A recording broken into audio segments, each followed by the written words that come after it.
Bismillahirrahmanirrahim. Alhamdulillahirabbil alamin wassalatu wassalamu ala asyrafil anbiya'i wal mursalin wa ala alihi wa sahbihi ajma'in.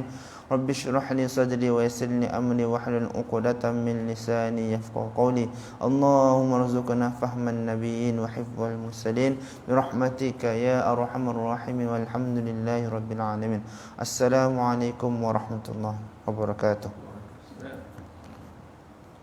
Jadi alhamdulillah para tetamu Allah dan para pendengar sekalian, insya-Allah pada pagi yang mulia ini kita akan sambung bacaan hadis kita yang bertajuk hak-hak seorang muslim. Hadis pertama kita baca An Umar bin Khattab radhiyallahu anhu qala lin Nabi sallallahu alaihi wasallam idza dakhalta ala marid famurhu ay yad'u lak fa inna du'aahu ka du'ail malaikah. Riwayat Ibnu Majah.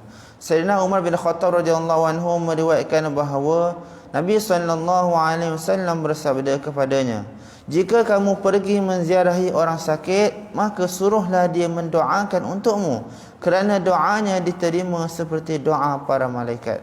Hadis riwayat Ibnu Majah. Allahu Akbar. Diulangi, Sayyidina Umar bin Khattab radhiyallahu anhu meriwayatkan bahawa Nabi SAW bersabda, Nabi SAW bersabda kepadanya, jika kamu pergi menziarahi orang sakit, maka suruhlah dia mendoakan untukmu, kerana doanya diterima seperti doa para malaikat. Hadis Ibnu Majah. Allahu Akbar.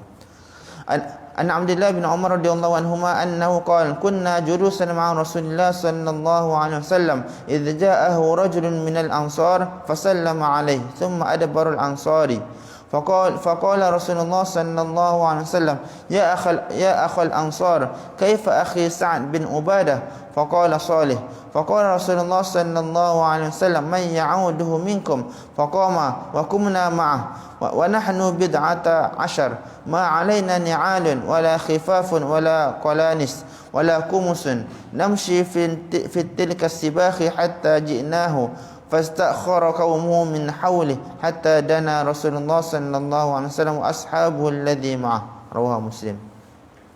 Sayyidina Abdullah bin Umar radhiyallahu anhu berkata, semasa kami duduk bersama Nabi sallallahu alaihi wasallam, datang seorang lelaki Ansar radhiyallahu anhu lalu memberi salam kepada baginda sallallahu alaihi wasallam.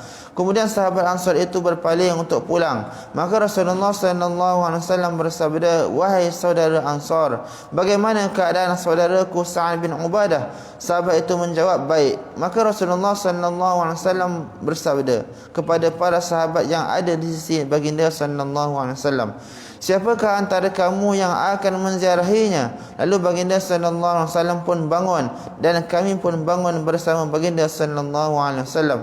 Kami semuanya beberapa belas orang. Kami tidak memakai kasut, khuf, yakni sarung kaki kulit, kopiah dan tidak juga baju.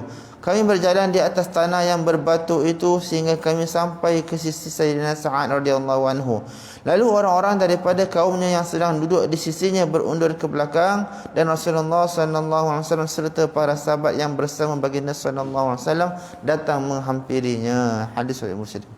Diulangi, Sayyidina Abdullah bin Umar radhiyallahu anhu berkata, semasa kami duduk bersama Nabi sallallahu alaihi wasallam, datang seorang lelaki Ansar radhiyallahu anhu lalu memberi salam kepada baginda sallallahu alaihi wasallam. Kemudian sahabat Ansar itu berpaling untuk pulang. Maka Rasulullah sallallahu alaihi wasallam bersabda, wahai saudara Ansar, bagaimana keadaan saudaraku Sa'ad bin Ubadah? Sahabat itu menjawab, baik. Maka Rasulullah sallallahu alaihi wasallam bersabda kepada para sahabat yang ada di sisi baginda sallallahu alaihi wasallam, siapakah antara kamu yang akan menziarahinya? Lalu baginda sallallahu alaihi wasallam pun bangun dan kami pun bangun bersama baginda sallallahu alaihi wasallam. Kami semuanya beberapa belas orang. Kami tidak memakai kasut, khuf, yakni sarung kaki kulit, kopiah dan tidak juga baju. Kami berjalan di atas tanah yang berbatu itu sehingga kami sampai ke sisi Sayyidina Sa'ad radhiyallahu anhu. Lalu orang-orang yang daripada kaumnya yang sedang duduk di sisinya berundur ke belakang dan Rasulullah sallallahu alaihi wasallam beserta para sahabat yang bersama baginda sallallahu alaihi wasallam datang menghampirinya. Hadis riwayat Muslim. Selanjutnya, an Abi Sa'id Al-Khudri radhiyallahu anhu annahu sami'a Rasulullah sallallahu alaihi wasallam yaqul khamsun man 'amilahunna fi yawmin katabahu Allah fil jannah fi min ahli al-jannah man 'ada maridan wa syahida janazah wa shama yawman wa raha yawm al-jum'ah wa a'taqa raqabah. Rawahu Ibnu Hibban. Sayyidina Abu Sa'id Al-Khudri radhiyallahu anhu meriwayatkan bahawa beliau mendengar Rasulullah sallallahu alaihi wasallam bersabda, sesiapa yang beramal dengan 5 amalan dalam satu hari, maka Allah Subhanahu wa taala akan menuliskannya dalam kalangan ahli syurga. Pertama, menziarahi orang sakit. Kedua, menghadiri jenazah. Ketiga, berpuasa. Keempat, pergi menunaikan solat Jumaat. Dan kelima, memerdekakan hamba. Hadis Ibnu Majah. Diulangi, Sayyidina Abu Sa'id Al-Khudri radhiyallahu anhu meriwayatkan bahawa beliau mendengar Rasulullah sallallahu alaihi wasallam bersabda, sesiapa yang beramal dengan 5 amalan dalam satu hari, maka Allah Subhanahu wa taala akan menuliskannya dalam kalangan ahli syurga.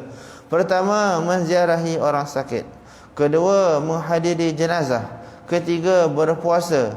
Keempat, pergi menunaikan salat Jumaat. Dan kelima, memerdekakan hamba. Hadis Ibnu Hibban. Al-Mu'az bin Jabal radhiyallahu anhu an Rasulullah sallallahu alaihi wasallam qala man jahada fi sabilillah kana dhaminan 'ala Allah wa man 'ada maridan kana dhaminan 'ala Allah wa man ghada ila al-masjid aw raha kana dhaminan 'ala Allah wa man dakhala 'ala imami yu'azzizuhu kana dhaminan 'ala Allah wa man jalasa fi baitihi lam yaghtab insanan kana dhaminan 'ala Allah. Rawah Ibnu Hibban.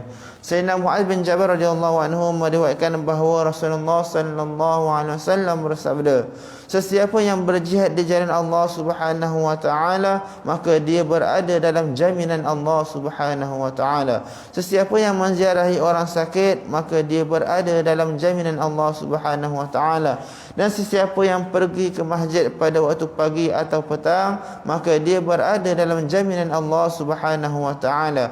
Sesiapa yang berjumpa imam, yakni pemerintah, untuk membantunya, maka dia berada dalam jaminan Allah Subhanahu wa taala. Dan sesiapa yang tinggal di rumahnya, tidak mengumpat akan sesiapa, maka dia juga berada dalam jaminan Allah Subhanahu wa taala. Hadis Ibnu Hibban. Allahu Akbar. Diulangi, Sayyidina Mu'adz bin Jabal radhiyallahu anhu meriwayatkan bahawa Rasulullah sallallahu alaihi wasallam bersabda, sesiapa yang berjihad di jalan Allah Subhanahu wa taala, maka dia berada dalam jaminan Allah Subhanahu wa taala. Sesiapa yang menziarahi orang sakit, maka dia berada dalam jaminan Allah Subhanahu wa taala. Dan sesiapa yang pergi ke masjid pada waktu pagi atau petang, maka dia berada dalam jaminan Allah Subhanahu wa taala. Sesiapa yang berjumpa imam, yakni pemerintah, untuk membantunya, maka dia berada dalam jaminan Allah Subhanahu wa taala. Dan sesiapa yang tinggal di rumahnya, tidak mengumpat akan sesiapa, maka dia juga berada dalam jaminan Allah Subhanahu wa taala. Hadis Ibnu Hibban. Alhamdulillah, penonton pertama kena sampaikan insya-Allah. Jadi kita tutup majlis kita dengan tasbih kafarah dan salatul subhanallah. Asyhadu an la ilaha illa anta astaghfiruka wa atubu ilaik. Bismillahirrahmanirrahim. Illa allazina amanu